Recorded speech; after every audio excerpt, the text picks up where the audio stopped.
मुंबईतील 200 जागांवर भाजप आणि शिंदेंच्या शिवसेनेत एकमत, उरलेल्या 27 जागांवर उद्याच निर्णय होणार। महायुतीच्या चौथ्या फेरीच्या बैठकीनंतर अमित साठम यांची माहिती। पुण्यात दोन्ही राष्ट्रवादी एकत्र आल्यास निवडणूक घड्याळावरच लढवावी, दादांच्या राष्ट्रवादीची भूमिका, तर तुतारी चिन्हावरच लढण्याबाबत पवारांच्या राष्ट्रवादीचे पदाधिकारी ठाम, दादांच्या भेटीत भूमिका स्पष्ट।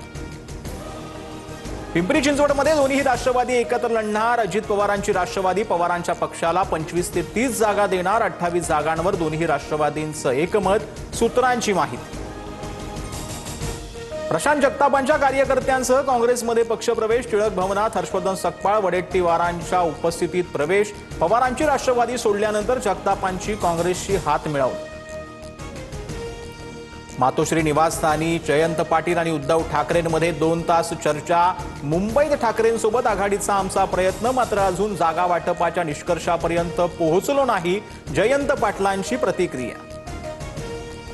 हिंदू हृदय सम्राट बाळासाहेब ठाकरेंच्या सुपुत्राकडून मतांसाठी लांगुल चालन, त्यांना आता विशिष्ट लोकांचे जोडे चाटायचे आहेत। राशीद मामू यांच्या पक्षप्रवेशावरून मुख्यमंत्री फडणवीसांची उद्धव ठाकरेंवर टीका। ठाण्यातील युतीबाबत शिवसेनेनं उद्यापर्यंत निर्णय घ्यावा, भाजपच्या संजय केळकरांचा अल्टिमेटम। महायुती झाली पाहिजे, यासाठी शिंदे फडणवीस प्रयत्नशील, श्रीकांत शिंदेंचं केळकरांना उत्तर। नवी मुंबईत युतीमध्ये लढावं अशी शिवसेनेची इच्छा, युती न झाल्यास स्वबळावर लढणार, शिंदेंच्या शिवसेनेचे उपनेते विजय चौगुलेंचा भाजपला इशारा। नवी मुंबईत 50% जागा द्या, शिवसेनेची मागणी।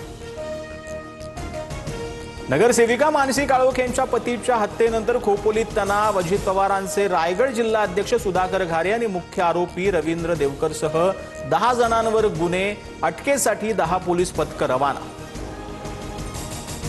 उद्या पश्चिम रेल्वेवर 300 लोकल फेऱ्या रद्द, कांदिवली बोरिवली 6व्या मार्गाच्या कामामुळे ब्लॉक, रात्री 11 ते सकाळी 7 वाजेपर्यंत नॉन इंटरलॉकिंग ब्लॉक। सोयाबीन खरेदीची मुदत 31 जानेवारीपर्यंत वाढवली, पणन मंत्री जयकुमार रावल यांची माहिती। विदर्भ मराठवाडा खानदेशातील शेतकऱ्यांना फायदा होणार।